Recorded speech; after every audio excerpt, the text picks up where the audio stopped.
What is up, my Shadowverse soldiers, and welcome back to another Shadowverse Evolve video. Sorry for that bit of leave of absence, soldiers. I know if you haven't watched the podcast episode, I talked about where I was, so check that out. It's like in the first half of the last video. Check that out if you haven't already seen it.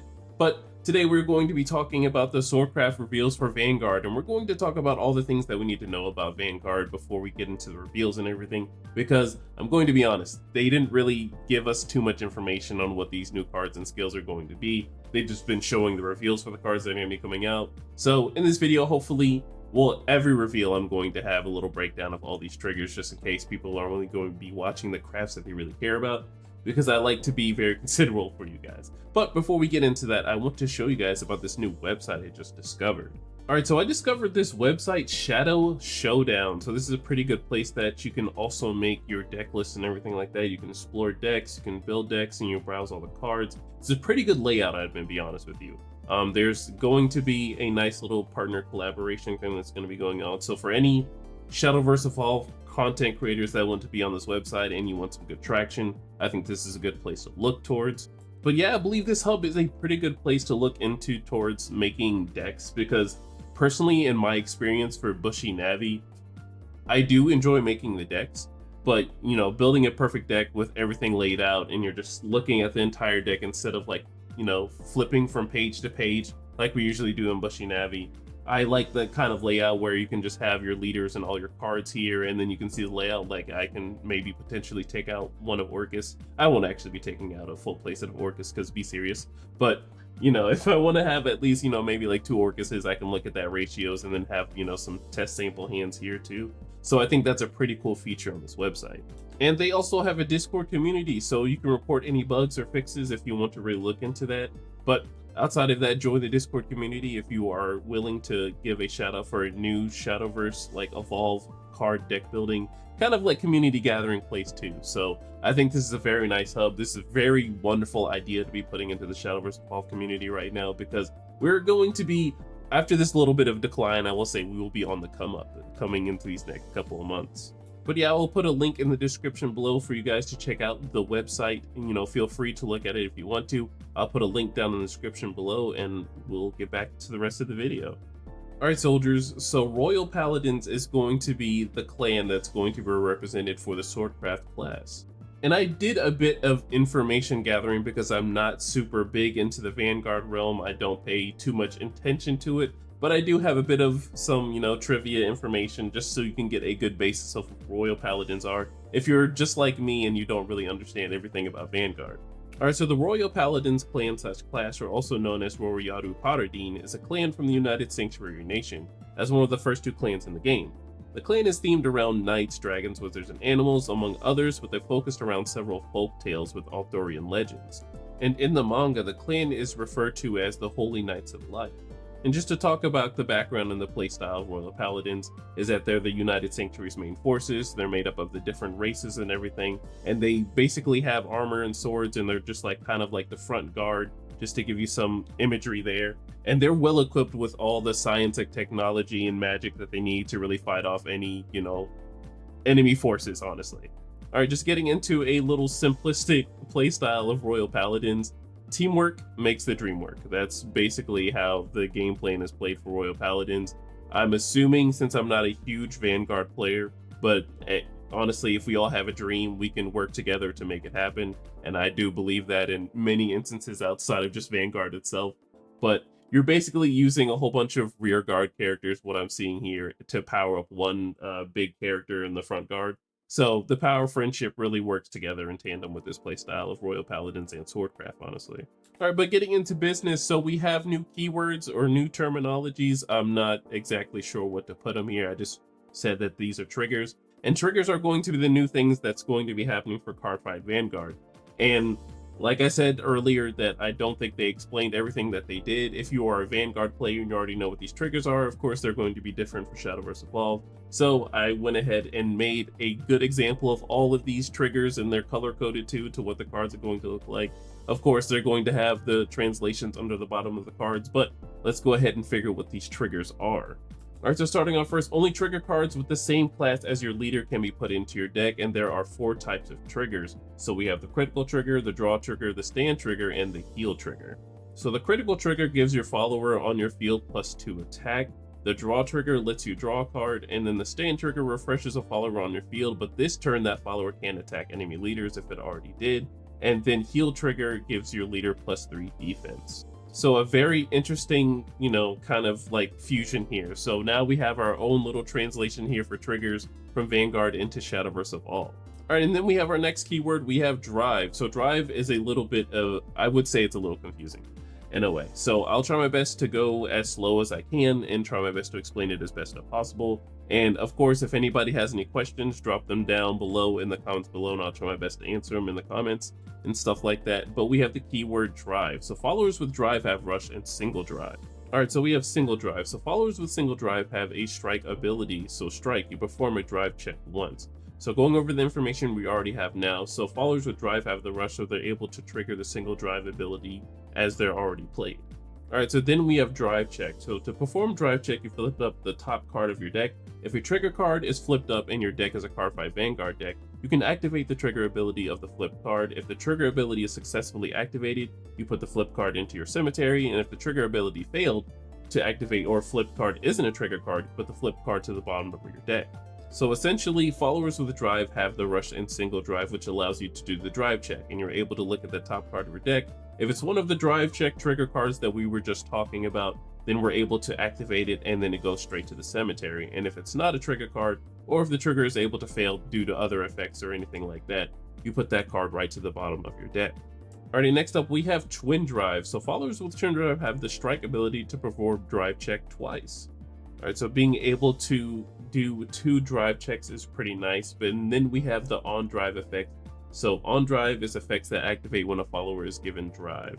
Alright soldiers, so a little summary of everything we've learned here so far. So followers with drive have the rush and single drive, and you're able to do drive check once as long as you have the single drive, and then it will specify if you're able to have the twin drive to be able to do drive check twice. We know that drive check is going to be flipping the top card of our deck and putting it into the cemetery if it's a trigger card that was able to activate. And if it didn't activate or wasn't a trigger card, it goes right to the bottom. And then the on drive is going to be the way you essentially like evolve your followers. Just kind of like a good comparison to get everyone on the same page is how the on race ability worked for the Uma Musume set. Alright, so we have the keywords ride. So followers with ride can be given drive by paying the cost and putting a drive point card from your evolved deck under the follower. Followers with drive have single drive and rush, and you may use an evolution point to pay 1 play point for the ride cost. Followers with drive can't get another drive. So another good example, so this is race. When you race a follower, you feed them a carrot, you're able to do, whatever on evolve or racing effect that follower needs to do. But in Vanguard, you're going to be using the ride mechanic. So using it to ride a follower, and then you're able to drive it, and then you know what happens when a follower gets drive, has a single drive, and then rush. Alright, so we are going to have starter amulets in this set as well, and starter amulets in the Vanguard deck, so you must have at least 1 copy of a starter amulet in your card deck.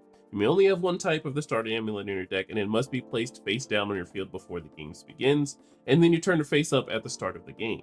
Alright, and the starter amulet is really supposed to emulate the grade 0 that's in Vanguard. I've only played Vanguard a handful of times, so have some mercy on me on some of the effects and the terminology for Vanguard here. But the starter amulet is a good emulation for how they have a grade 0 in Vanguard.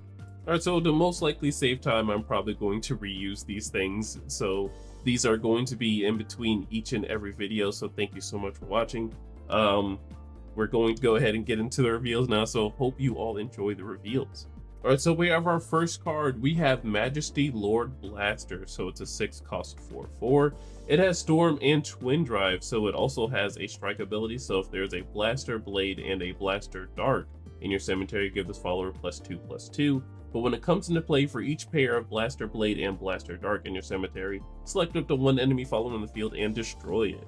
Alright, so I think I'm now understanding how Vanguard players feel when creating decks, because looking at the legendary card here, I'm instantly thinking of the triggers that's going to be happening. So not only is this follower going to be a 6/6 as long as you have the Blaster Blade and Blaster Dart in your cemetery, But if you're going to be hitting triggers while hitting the twin drive, you're going to have effects happening, and this follower having storm, so this can go instantly to face, is what's already scary. But at the end of the day, it is a 6 cost, so it's not going to be happening until later in the game. But later in the game, it seems going to be very progressive because a lot of things is going to be happening. And then on top of that, this follower has some good removal too. So for every 2, remember, every 2, there's 1 removal. So for each pair, Blaster Blade and Blaster Dark in your cemetery, you're going to be removing 1 follower on the field when you play the Lord Blaster. Alrighty, next up we have Swordsman of the Explosive Flames, Paladin. So he's a 4 cost 5/3. And if there are at least 15 Royal Paladin cards in your cemetery, this follower has Storm and Strike. So when it swings, you give this follower +1/+1. But when it comes into play, select out the enemy follower on the field and deal it 5 damage. Alright, so this is what I personally enjoy by Swordcraft, is that these 4 drops can either be a hit or a miss, or sometimes as the sets go on and we're getting very progressive in the game, these 4 drops actually matter in all stages of the game. So early on in the game, you can set up a nice 5 damage follower that's going to be swinging in for face for some pressure. Or later on in the game, with this full effect, you're going to have those 15 Royal Paladin cards in your cemetery, having Storm Follower just active as soon as you play it, giving the buff as well as long as it's able to swing and have the Storm, and this turning into a 6/4, so swinging in for 6 damage in that very same turn, while also removing a follower that has 5 defense. Alright, and next up we have Starcall Trumpeter, so it's a 4 cost 3/3. You can ride for 1 to give this follower a drive. So on drive, you select the enemy follower in the field and deal it 4 damage, and you give this follower +1/+1. When it comes into play, search your deck for up to 2 followers with Blaster in their names. You reveal and add 1 to your hand to put the other into your cemetery. Alright, so it looks like this is going to be the 4 cost that's going to get the engine going, so it looks like you're going to be searching for those 2 Blaster cards that were in the Lord Blaster card to go ahead and put 1 into the cemetery to hopefully use the other Blaster card that you added into your hand, while also doing the on-drive effect of riding, essentially, I'm saying that with quotations, evolving, on a drive. So you select the enemy follower in the field, dealing it the 4 damage, and also buffing this follower up to a 4/4, which is going to be able to swing in for some damage into another follower, so you can get a 2-for-1 deal here, while also doing a nice little drive check. Alright, next up we have High Dog Breeder Akane, which is a 5 cost 3/3. You can evolve her 2 into a Soul Saver Dragon. When she comes into play fanfare, you look at the top 5 cards of your deck. You may put up to 2 Royal Paladin followers that cost 2 play points or less from among them onto your field, and give them Rush, and you put the remaining cards to the bottom of your deck in any order. I'm gonna be honest, soldiers, I am rubbing my hands in greed because we always love the 2-for-1 special when it comes to cards. So you play this for 5, you're able to play 2 Royal Paladin followers that cost 2 play points or less on the field, and they have Rush. They don't get removed at the end of the turn, so it's pretty nice. If they're able to survive, they get their fanfare effects because they're being played too. But being able to evolve this into a Soul Saver Dragon is a mystery to us now. Alright, so getting into the mystery of the Soul Saver Dragon, so she turns into a 5/5 and she has Twin Drive. But on evolve, you select the 2 other Royal Paladin followers on your field and you give them +2/+2. That's a very progressive for gold cards here. So if you're not able to go for your big blaster play, you can go for this Akane Soul Saver Dragon play, where you're going to be able to play 2 Royal Paladins that are going to get bigger buffs on the field. And if you hit something very nice, because this follower is going to have the Rush for evolving, of course, to being able to do the Twin Drive to give those Twin Drive effect triggers on your other followers, or, you know, the effects that might help throughout the game. Alright, next up we have Knight of Loyalty Shadowverse. So he's a 2 cost 3/2, he has Ward. But when he comes into play, if there is a follower with Blaster in its name on your field, give this follower +1 attack and Storm. Alright, so I really do enjoy when Swordcraft has these low to the body cards because it really does scream Swordcraft. So having the 2 cost 3/2 is nice, and then also it having Ward, and then with the fanfare, as long as there's another Blaster card on your field, this follower gets the +1 attack and Storm. So having a 2 cost 4/2 with Storm is pretty nasty. Alrighty, next up we have Solitary Knight Gancelot. So he's a 4 cost 4/4, he has Rush, Assail, and Twin Drive. But when he comes into play, if there is a Blaster Blade in your cemetery, you draw 2 cards, then discard a card, and for the rest of this turn, this follower does not take damage. Alright, so having the Blaster Blade into your cemetery is going to allow you to filter through your deck some to being able to draw 2 and then discard a card, and then this card not being able to take damage is very nice with the fact that this follower has the Rush and Assail. So it's going to swing into those reserved followers that those people are going to keep up to, you know, keep getting an advantage and whatnot, and then also having the Twin Drive to be doing drive check twice. Alright, and then we have Knights of Friendship K. So he's a 3 cost 4/3. When you play this card, flip a face-up follower with a blaster and its name in your evolved deck face down. This card costs 3 less to play and it has Rush. Alright, so it looks like there's going to be effects that are going to be flipping up your evolved deck with blaster and whatnot, and being able to play a free follower that's a 4/3 with Rush. Alright, next up we have Bart Gall. So he's a 1-cost 0/1. When this card is discarded by your Royal Paladin card's ability, put this card into your EX area. So it has Ward, but when it dies, the last words you draw a card. Alright, so this is a little cute version of Bellringer here. So this card being thrown into your EX area after being discarded for a Royal Paladin's ability, you can go ahead and play it for 1. It has Ward, you can ward it up, and then as long as this card isn't removed due to banish effects, you can draw a card. Alright, and next up we have Miru Biru. So it's a 1-cost 1/1. When it comes into play, you reveal a Royal Paladin card in your hand, and then you draw a card. Alright, so since your deck is going to 100% consist of Royal Paladins for the Vanguard crossover set, just being able to reveal any card into your hand that's a Royal Paladin to being able to draw a card is a nice little cantrip. Alright, and moving on, we have Young Pegasus Knight. So he's a 3-cost 2/2. When he comes into play, you look at the top 3 cards of your deck. You may put a Royal Paladin follower that originally cost 2 play points or less from among them onto your field, and you put the remaining cards at the bottom of your deck in any order. So like I said before, we love the 2-for-1 special, and it's really fitting the Swordcraft theme to be flooding the board out as much as possible. So playing a card is going to look at the top cards of my deck to get me another card, and then if those fanfares say that, hey, if as long as I have another Royal Paladin card on the field, then this happens and whatnot. So I think I'm really liking how Royal Paladins is turning out here. Alright, next up we have Toy Pungle. So it's a 2-cost 3/2. When it comes into play, select a Royal Paladin follower on your field that originally cost at least 4 play points. Give a +2/+2 rush and a sail. Alright, so this is a cute card with a nice little card design here, but there's only 2 legal targets in the crossover Vanguard set, and that's the Starcall Trumpeter, and that's the Explosive Flame Swordsman. So being able to give any of those 2 cards the +2/+2 and rush and a sail is very nice, especially if those followers have the drive check.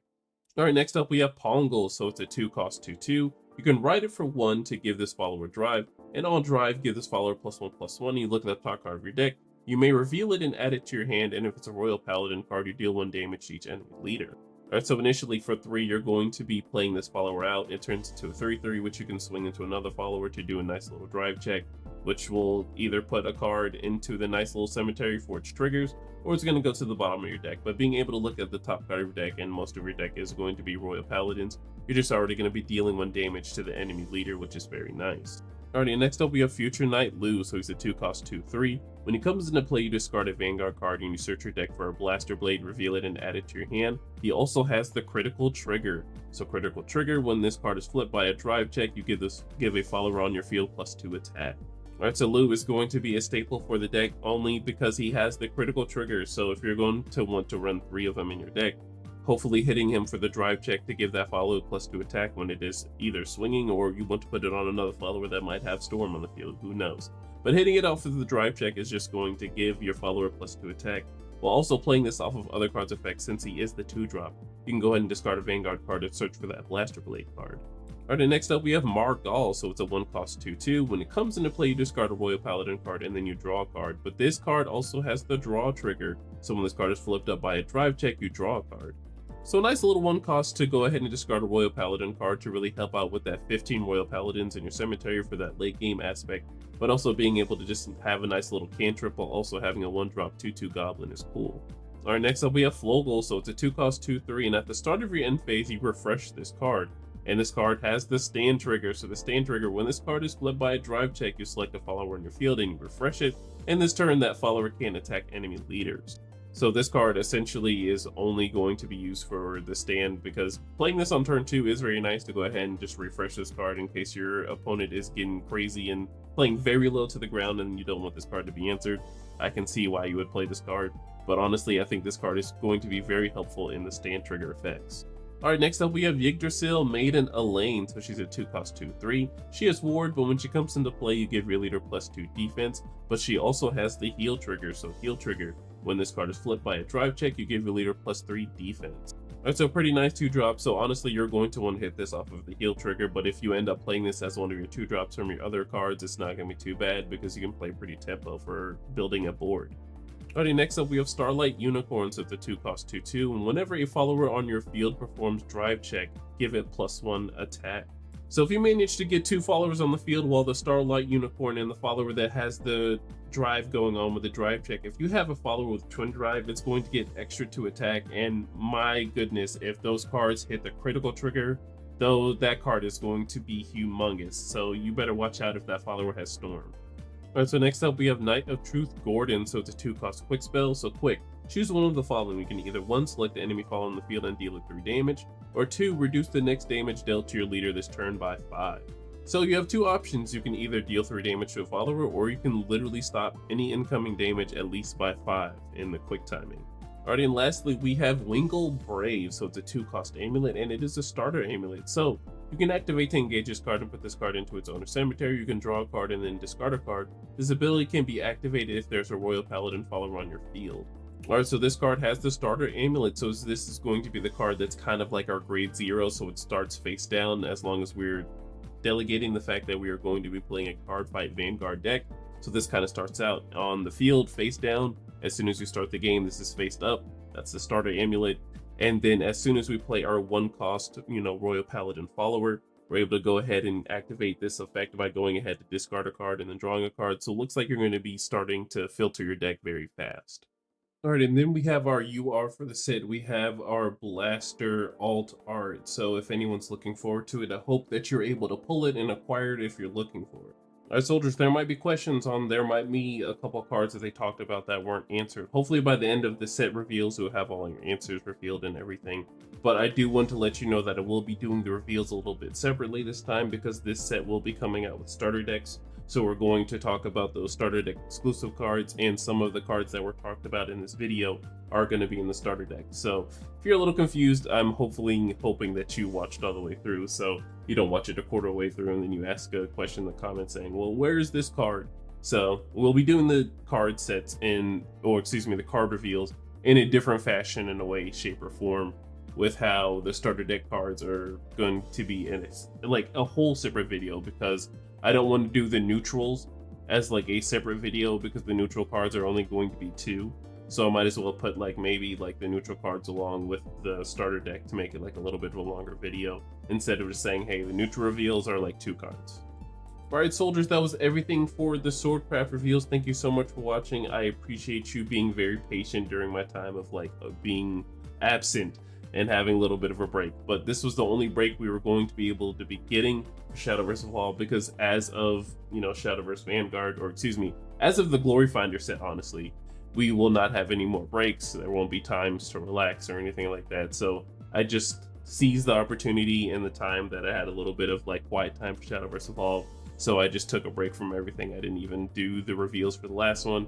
Didn't do a tier list. We're just going to be going into Vanguard, and we're going to be moving forward that way.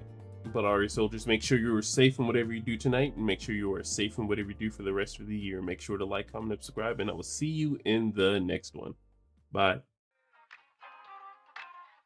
Yeah, TRINN.